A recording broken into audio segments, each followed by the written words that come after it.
Okay, now that you have survived factoring when a equals 1 and when is not 1, there are some extra special patterns or cases that come about in factoring that you also have to know how to do. So you've got the hardest ones out of the way, but these other ones sneak in and have some things that you need to know about as well. All right, so the first one actually has a name, and they both have names. You don't need to know their names for any tests or anything, but I'm giving you the names of them anyway. The first one is known as the difference of squares pattern. Okay, and when we're talking about squares, we're talking about perfect squares. So every single type I show you today will have perfect squares in it. All right, and here's what it looks like generic. I will do some of the generic with you and explain some things and then show you what it looks like in example format. All right, so remember that we had trinomials that we factored in the past. Well, now you're going to start seeing some binomials, and they're going to look like this. The binomials that can be factored have to have a perfect square in the front, a perfect square in the back, and a minus sign in the middle. If that is a plus sign, you cannot factor it. Okay, so I'm going to show you what it looks like with and without. This minus sign, okay, is in the back, which tells you exactly what it did before. It tells you you're going to have different signs. So that means one of each. So when you bust this up into your two factors, you're going to have a squared is made by a times a. You're going to have different signs, plus and minus, and then b squared is made by b times b. Okay, and there's your factors. There is no middle to worry about because if you look at positive b and minus b, they make 0 because the middle goes away. Okay, so that's something you're going to have to look at. All right, so here's a couple of examples that we want to show you how to make sure you know what you're doing. If you have m squared minus 100, you can only do this technique if there's a minus sign in the middle and if the front and back are perfect squares. Right? And for variables, perfect squares means that the exponent is something you can split up perfectly into two binomials. Right? So we have a minus sign, we have two perfect squares.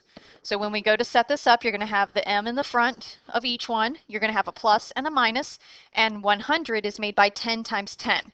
If you aren't sure what the number is that needs to be made into the last number, hit the square root button on your calculator and it will tell you what to put in those places. And then if you were to double check, this positive 10 and this negative 10 make 0, which is what is in the middle. That's why there is no middle term to these. Okay, so just make sure you understand that a binomial can be factored if there's a minus sign between perfect squares. All right, the next one is known as the perfect squares. Let me spell it correctly. Make that go away. Okay, this is known as the perfect squares trinomial. So you are back to a trinomial this time, so you got to be very cautious about what's going on, right? But it has to have perfect squares in it, and it's always going to be in the front and the back. Now there's two versions of this. You're going to see a squared plus 2ab plus b squared. That's the generic version. Or you're going to see a squared minus 2ab plus b squared. Okay, and the signs still tell you the same thing. Okay, the plus sign in the back tells you same signs,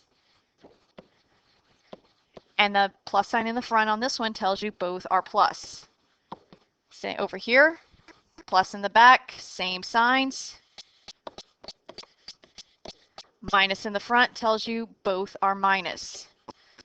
So when you go to set these up, you're going to have, you got to double check though, it has to be a perfect square in the front and a perfect square in the back. If that doesn't happen, you cannot do what I'm showing you here. Otherwise, this will work.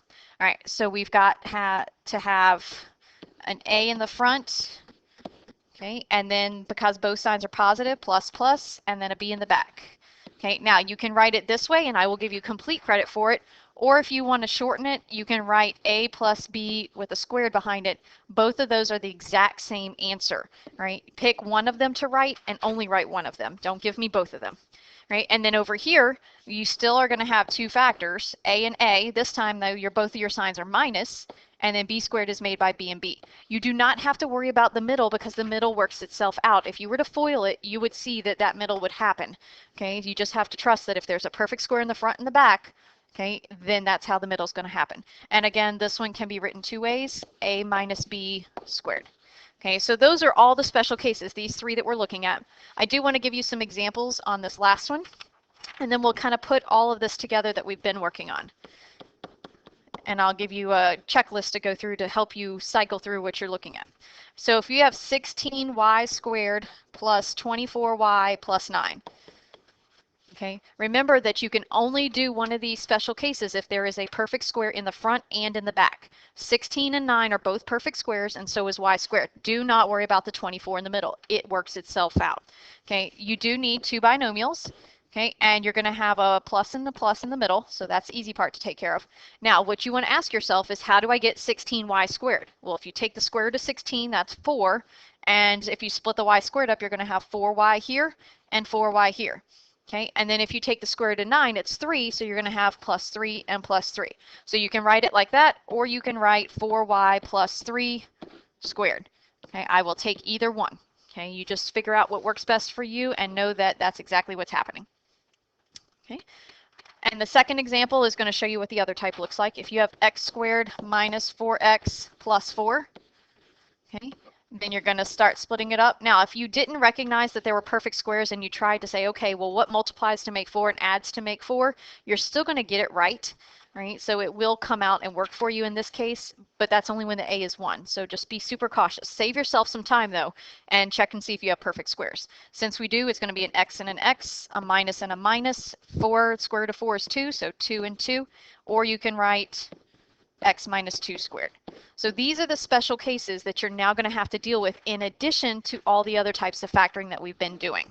Right, so for this last part of our notes, we're going to do 7 different examples. Actually, this is not the last part. This is some more pieces of factoring, and then we'll talk about solving. We're going to do 7 different examples, though, of showing what happens. All right, but here's the checklist. Right, and this is your priority checklist. It has changed a little bit because we've got some more things we have to consider. The first thing you will always do is check for a GCF. If that GCF is there, you must get it out. The second thing you will do is now check for perfect squares. That'll tell you if you've got a special case or not. And for perfect squares, we're talking about in the front and the back. Don't check in the middle. The middle doesn't matter. Okay? That means you've got your special cases. Right? Then after you've taken care of all of that, then you will do the a equals 1 and the a does not equal 1. Those two kind of go hand in hand. Okay? And then if you wish to check and see if you can FOIL it back out, then you can do that on your own. That's always an option with all of these.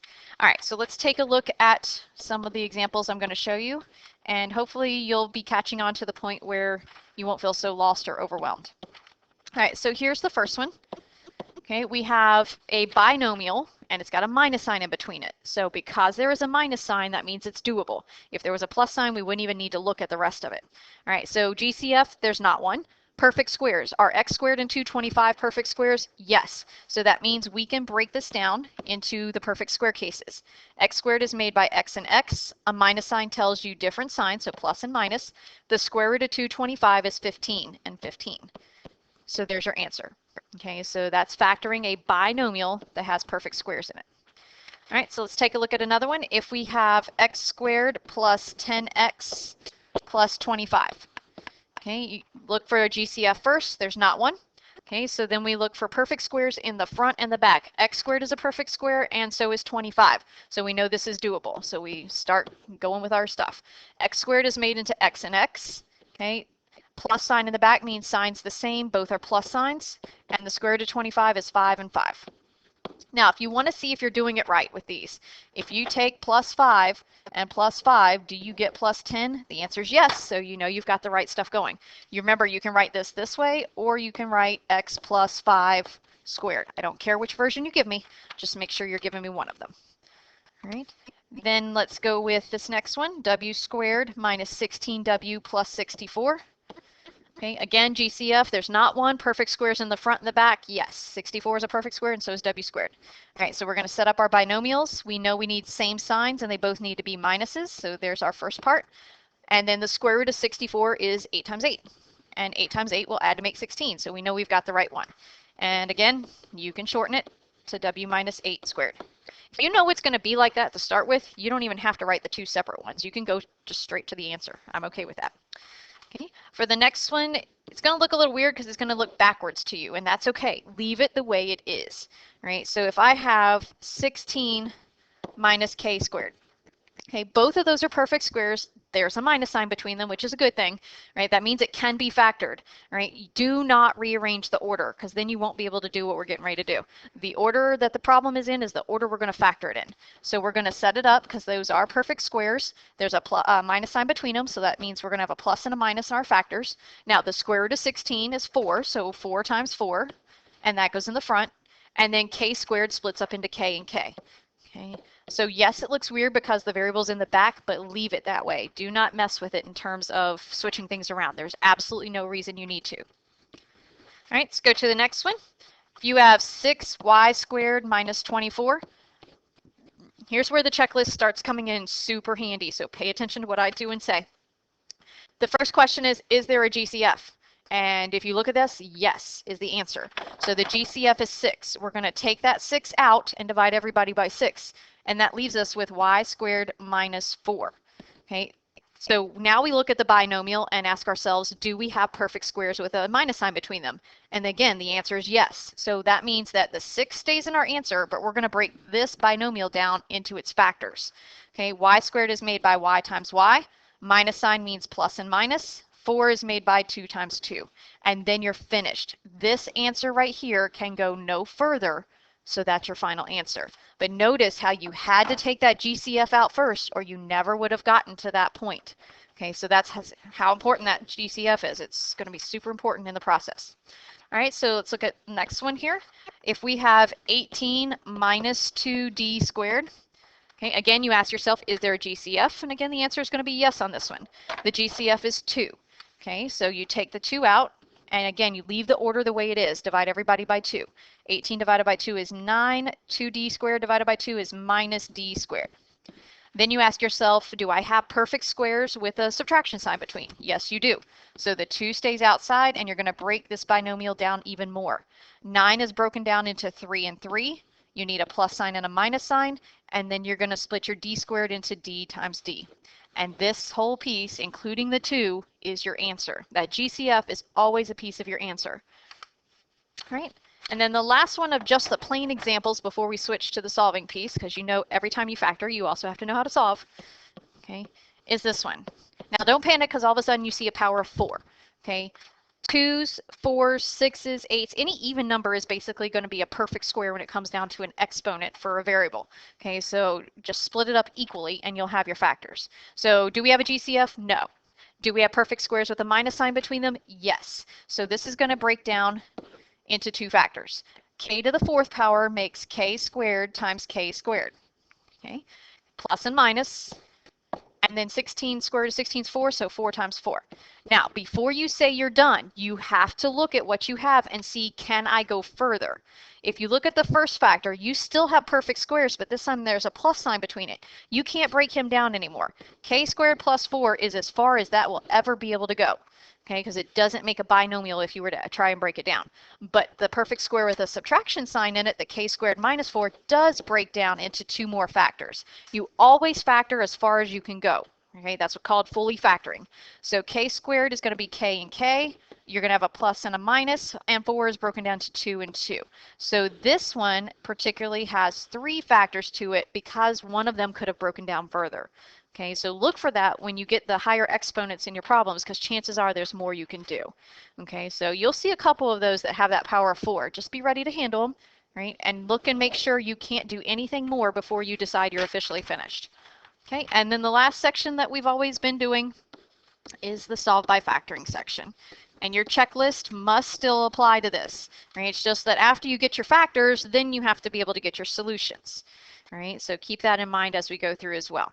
All right, so what we want to take a look at is some different varieties of examples, and I'm going to give you a couple of them here, and we'll see how those answers come out. Actually, we're going to do about 4 of them because I've got 4 different varieties that I need to expose you to. So if your first equation looks like this, right, you need to know that that's not in standard form. So in order to start factoring, you've got to get everything on one side so that it says equals 0. Don't ever leave yourself with a negative x squared. That's wrong. Don't Don't leave it there. Move that guy over, even if it means moving more than one thing. Make the x squared guy positive. All right, so he's on the wrong side anyway, so that's what we're going to do to this one. So we're going to move him over so he's in the front. And now you're going to have x squared plus 6x plus 9 equals 0. Okay, and now you're ready to factor. So consult your checklist. Do you have a GCF? The answer is no. Okay, do you have a perfect square in the front and the back of your trinomial? Yes, you do. So this is a special case that we just talked about. Okay, so you're going to split it into your factors. Okay, x squared makes x and x. The signs are the same and they're plus and plus. And the square root of 9 is 3 and 3, which also adds to make 6. All right, so you've got those two factors. Now, because they are one-step equations, I'm not going to make you show your work. You immediately can go straight to the solutions. The value for x and the only value for x that you'll ever get is -3. Okay, and that is made from doing x plus 3 equals 0, for those of you who need to see where I'm getting that from. Okay, so you make your baby equations, get your solutions, and then whatever the solution is, if it's duplicated, you only write it once. Okay, do not write repeated answers. They're only going to show up one time. All right, so that's one of the examples. All right, another one would be something that looks like this.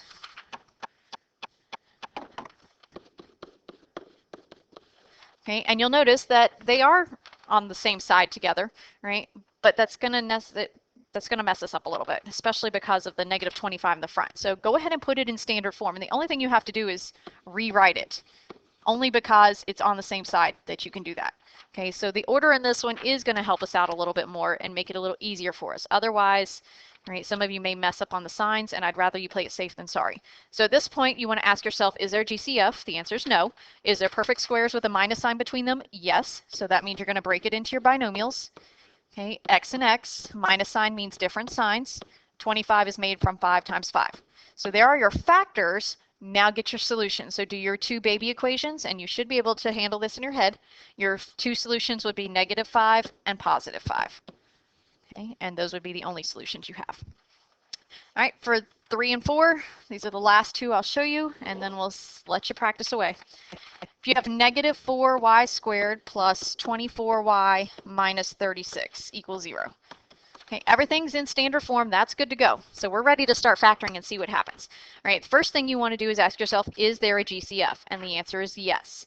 All right, you don't ever want to leave a negative sign behind. So when you look at the GCF and you go, okay, it's 4, take the negative sign with it. That gets rid of the -4 all at the same time, and you don't have to worry about it anymore. So we're going to divide everybody by -4. So that makes y squared minus 6y plus 9. Because -36 divided by -4 turns into +9. All right, and now we're ready to factor a little bit more. You want to ask yourself, is there a perfect square in the front and the back of your trinomial? The answer to that is yes. So that means we're going to break this part into 2 more factors. Okay, and that means a y and a y. Same signs, both get minuses, so minus and minus, and square root of 9 is 3. Okay, so now here's where you're at, and you're ready to solve it. Remember that if there's a number in front of your factors, that he divides away and goes away. So he's gone. So now you're just left with y minus 3 and y minus 3 equals 0. Okay, and that's going to produce one answer. The only answer you will get as a solution is going to be +3, because you're doing baby equations, y minus 3 equals 0. And that's how you get that one. Okay, so keep in mind that the GCF must come out first, or this answer is not going to happen for you. Okay, and then the last one that we want to start looking at kind of ties it all together as well. All right, we've got it in standard form. That's not the issue. All right, so the first thing we want to ask ourselves, is there a GCF? And if you look closely, there's not a number that's a GCF, but there's a letter this time. They both have a y as their GCF. So you're going to take that y out. You're going to factor out that GCF, and you're going to divide everything by y. So that's going to leave you with 3 and 1 y still inside, because you stole one of them, but he had 2 to start with. And then plus 2, and you took his only y. So now here's where you're at. Okay, so at this point, there's no more factoring to do. You don't have a binomial with perfect squares. You don't have anything to factor any further. But now you've got to be able to get your solutions, right? So this one's a little different because your GCF is a variable. Okay, when your GCF is a variable, okay, your baby equations are going to be y equals 0 and 3y plus 2 equals 0. Well, there's nothing to do to y equals 0. That's already a solution. Okay, but 3y plus 2 equals 0, you're going to subtract your 2. Get 3y equals -2, divide by 3, and you get y equals -2/3. So when you go to write your solutions to this one, you will have 2 of them. You will have 0 and -2/3. Anytime you have a variable as your GCF, 0 will always be in your solution set. So I want you to write that important note that I just said over here to the side. Anytime your GCF includes a variable,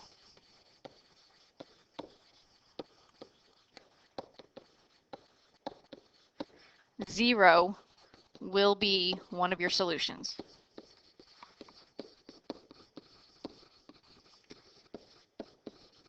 If it's just a number as your GCF, then it goes away. But if it's a letter, it makes 0 happen as your solution.